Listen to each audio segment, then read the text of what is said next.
Assalamualaikum Pak Kepala Sekolah. Waalaikumsalam. Boleh saya minta waktunya sebentar? Boleh, silakan.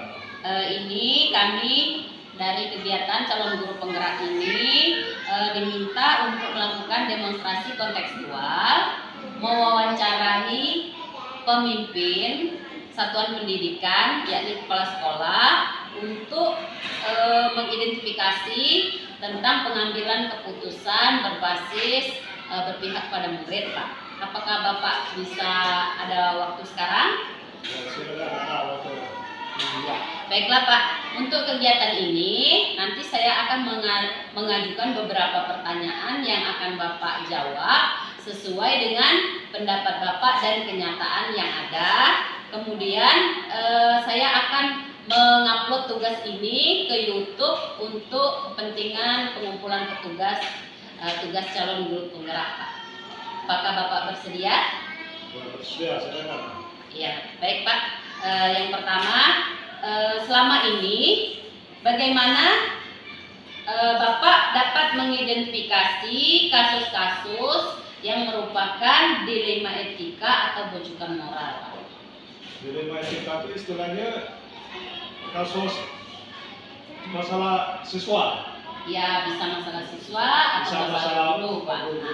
Dilema etika itu misalnya Bapak mengambil keputusan antara kedua-duanya benar gitu Pak, yang membuat Bapak bingung memutuskannya. Kemudian atau bujukan moral, bagaimana cara Bapak mengidentifikasi kasus-kasusnya?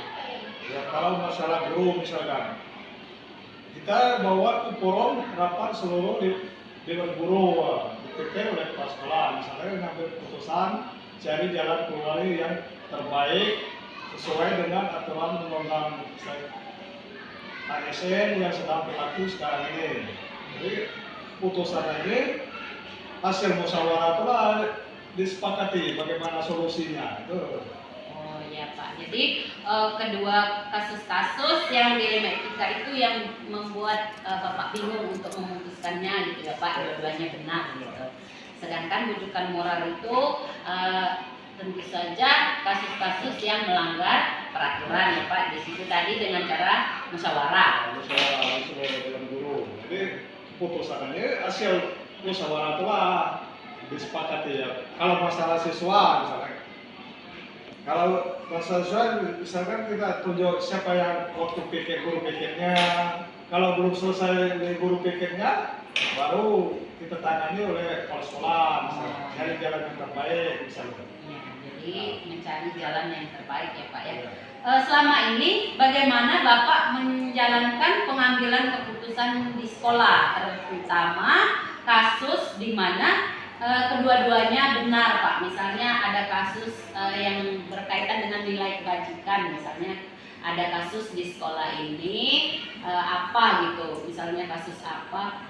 Bagaimana cara Bapak mengambil keputusan di sekolah kita ini? Yang kedua kasus, misalnya kasusnya itu Bapak putuskan seperti ini dia benar, tapi dengan ini keputusan ini juga benar gitu Pak. Bagaimana cara Bapak mengambil keputusannya? Dengan tadi melalui musyawarah dengan guru cari jalan yang terbaik tadi. Biasanya benar semua itu pasti ada jalan yang lebih baik. Ada yang lebih pas sesuai dengan aturan ASN sekarang. Tidak melanggar sehingga guru atau kasus tadi dapat terselesaikan dan tidak dapat mengulangi lagi kasusnya, jangan sampai terulang untuk yang kedua kalinya. Yang ketiga Pak, langkah-langkah seperti apa yang biasa Bapak lakukan selama ini dalam mengambil keputusan? Langkah-langkahnya Maka untuk mengambil keputusan tadi kita membaca aturan yang berlaku sesuai dengan misalkan baik di masyarakat atau di lingkungan kerja, bermusyawarah pula dengan seluruh dewan guru tadi. Berarti memikirkan nilai-nilai kebajikan yang tidak bertentangan dengan aturan baik itu pemerintah, agama dan adat. Ya, itu jadi langkah-langkahnya tadi memikirkan nilai-nilai kebajikan dan dengan norma-norma yang ada ya Pak ya. Yang ada di lingkungan kita. Ya. Yang keempat Pak, hal apa saja yang selama dianggap efektif dalam mengambil keputusan pada kasus dilema etika. Jadi yang pernah dilakukan Bapak untuk mengambil keputusan yang dianggap sudah berhasil, gitu, sudah efektif. Seperti apa misalnya? Ya, seperti di sana tuh disiplinan guru dalam hadir ke sekolah, polanya, cara mendidik siswa misalnya. Mungkin menyelesaikan permasalahannya dengan cara apa Pak? Ya, cukup benar salah nasihat saya dulu, langkah-langkahnya misalnya kita juga pengarahan, kalau dia melakukan kesalahan untuk kode pendekatan, misalnya suruh nasihati, jangan sampai arahkan untuk sekian tahun yang akan datang kalau siswa melakukan pelanggaran. Yang ruginya itu siswa sendiri kalau sering melakukan kesalahan. Jadi lebih ke pendekatan dan Ya, bekerja sama pendekatan, ya Pak ya. Selanjutnya Pak, yang kelima, hal apa saja yang selama ini menjadi tantangan Bapak untuk mengambil keputusan, yang menjadi tantangan bagi Bapak? Ya, yang sering jadi tantangan itu siswa itu masih sering misalnya melapor kepada orang tuanya, gitu. Ya. Kurang setuju dengan keputusan kita sebelum diadakan pendekatan. Setelah diadakan pendekatan, pengertian wawasannya lebih luas, akhirnya dia sadar, setuju. Gitu ya Pak ya. Jadi yang menjadi tantangan tadi berarti Wali murid, mungkin gitu ya wali murid yang kurang setuju Iya, kurang setuju. pada kasus-kasus dilema etika ini. Jadi Bapak melakukan pendekatan lagi supaya wali murid. wali muridnya mengerti Iya, gitu ya Pak kita ya. juga pengarahan, pengertian, lebih luas. Ya, yang selanjutnya Pak, yang keenam, apakah Bapak memiliki tata kelola atau jadwal tertentu dalam penyelesaian kasus dilema etika? Di sini, apakah Bapak langsung menyelesaikan kasus itu di tempat atau ada jadwal untuk menyelesaikan permasalahan dengan sesuai prosedur apa yang dijalankan gitu. Jadi apakah langsung ketika ada masalah Bapak langsung selesaikan atau ada prosesnya dulu? Ya, sudah pasti ada prosesnya dulu. Gitu. Mulai dari contohnya pendekatan dulu tadi kelas, dulu dengan orang tua, dengan yang bersangkutan mengalami permasalahan, tidak langsung. Ya, tidak langsung ya Pak ya, tapi ada prosedurnya. Apakah Bapak memiliki jadwal tertentu gitu? Apa langsung memang ada jadwalnya atau memang langsung ketika ada masalah baru gitu Pak? Ya, kalau masalah jadwal tidak ada waktu kejadian, misalnya terjadi peristiwa baru kita melakukan pendekatan, pengarahan kepada siswa maupun kepada orang tua dulu kita Ya, baik Bapak. temui. Yang ketujuh ya Pak ya, adakah seseorang atau faktor yang selama ini yang bisa mempermudah atau membantu Bapak dalam mengambil keputusan dalam kasus-kasus dilema etika itu? Gitu, Pak. Ya ada, sebetulnya bapak dan ibu guru tadi ya membantu itu ada. Oh, ya, jadi Sering membantu. Kita minta pendapat dari dewan guru.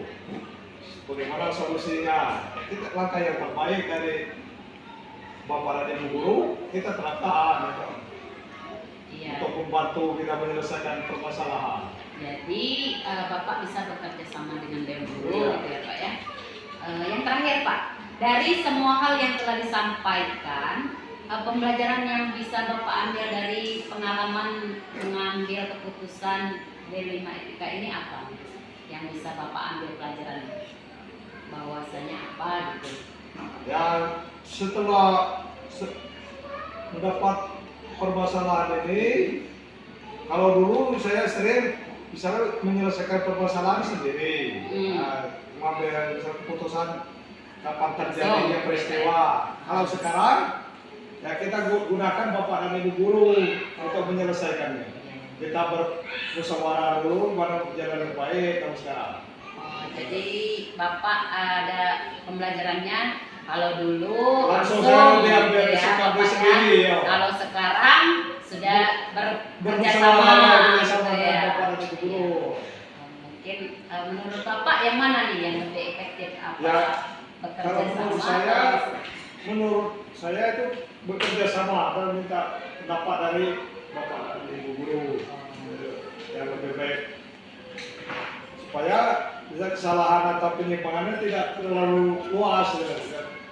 Akan lebih baik daripada kalau kita mengambil sikap sendiri mungkin ada kekurangannya putuskan sendiri. Itu lebih memperkaya idenya ya Pak ya. Kalau melalui Masalahnya bisa cepat selesai ya Pak ya kalau banyak yang ikut serta. Itu saja Pak kegiatan wawancara hari ini. Terima kasih Bapak sudah berkenan diwawancarai. Semoga kedepannya Bapak bisa menjadi pemimpin yang lebih baik lagi, lebih bijak dalam mengambil keputusan yang berpihak pada murid dan dapat memajukan sekolah. Ya, sama. Terima kasih Pak. Assalamualaikum warahmatullahi wabarakatuh. Waalaikumsalam. Ini sih, Pak. Assalamualaikum Pak. Waalaikumsalam warahmatullahi wabarakatuh. Bapak apakah ada waktu sekarang? Ada.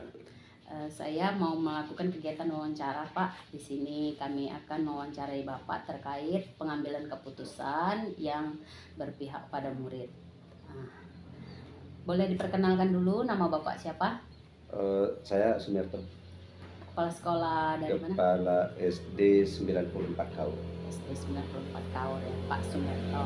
Terima kasih Bapak sudah bersedia. Saya akan mengajukan beberapa pertanyaan, nanti akan direkam dan akan diunggah ke laman YouTube sebagai pemenuhan tugas kegiatan CGP kami ya Pak ya. Baik Pak, kita mulai saja. Pertanyaan yang pertama, selama ini bagaimana Bapak dapat mengidentifikasi kasus yang merupakan dilema etika atau bujukan moral? Kasus dilema etika itu yang seperti apa? Sebenarnya gini Bu, kasus dilema itu kadang-kadang ini merupakan suatu kasus yang mana kita harus dituntut suatu pertimbangan. Dalam artian ini sebenarnya seandainya keputusan ini kita ambil akan berpengaruh ke sini.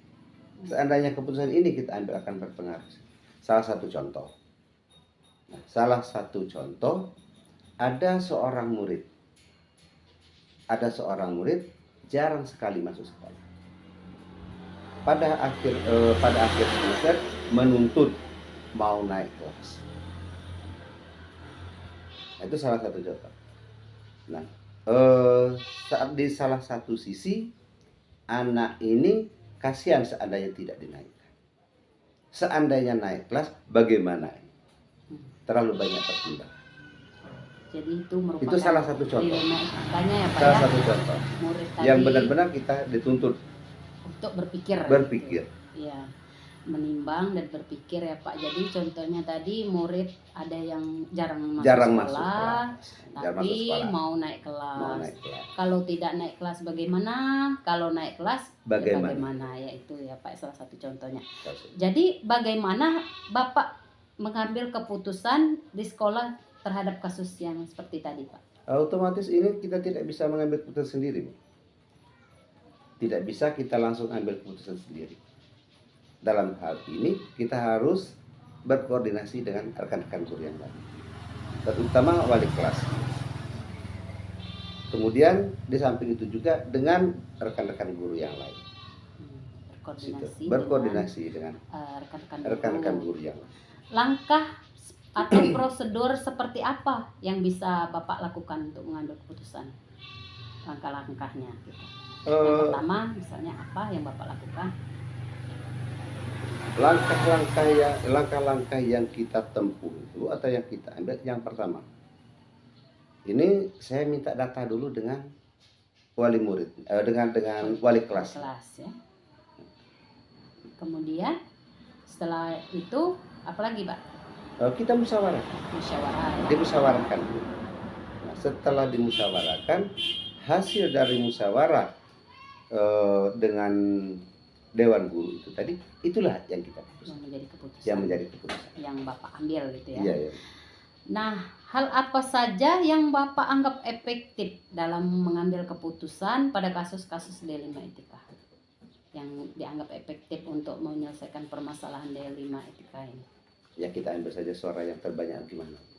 Mungkin suara yang terbanyak. Suara yang ya. terbanyak. Dengan guru-guru. Dengan pasti guru-guru. banyak idenya ya Pak ya. Kalau sudah bekerja sama, setidaknya menambah wawasan, Menambah wawasan. ya, menambah pertimbangan juga.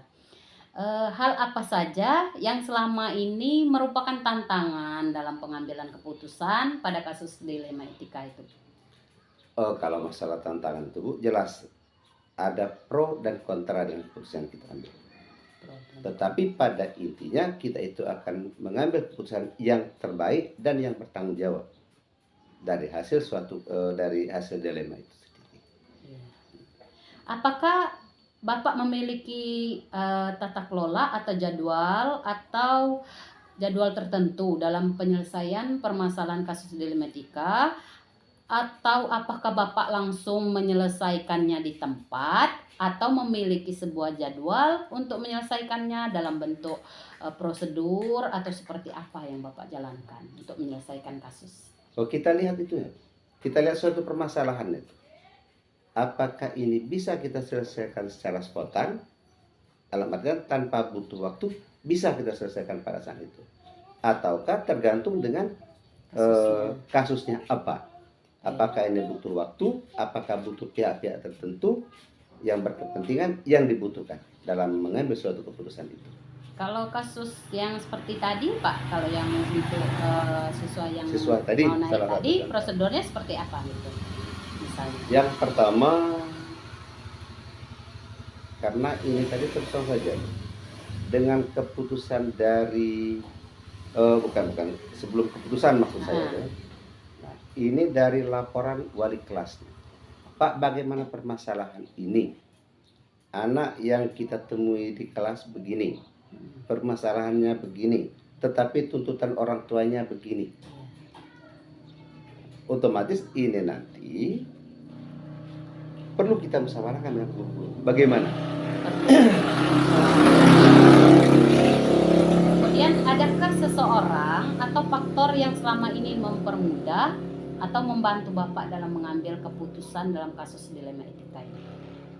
Begini, kalau untuk yang mempermudah itu tidak luput dari hasil musyawarah. Itulah yang pembantu yang terbaik. Musyawarah. Ya, Berkolaborasi. Baik itu dengan guru-guru, dengan komite maupun masyarakat orang tua. Dari semua hal yang telah Bapak sampaikan tadi, pembelajaran apa yang Bapak dapat petik dari pengalaman dalam mengambil keputusan dilema etika ini?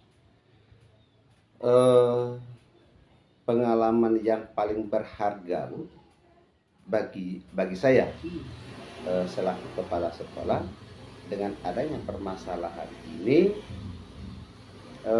itu menuntut kita lebih dewasa lagi. Dalam artian lebih dewasa di sini dalam mengambil suatu keputusan itu. Dalam artian menentukan keputusan yang terbaik dan bertanggung jawab. Ini semacam ini ya Pak, mengasah kemampuan. Mengasah ya, kemampuan. Pak, ya? Jadi kita semakin bijaksana. Iya. Itu adalah pertanyaan yang terakhir ya Pak ya. Terima kasih atas kesempatannya. Semoga Bapak menjadi pemimpin yang bijaksana dalam mengambil keputusan, mengandung nilai-nilai kebajikan, berpihak pada murid, dan keputusan yang diambil adalah keputusan yang bertanggung jawab ya Pak ya. Terima kasih atas waktunya. Assalamualaikum.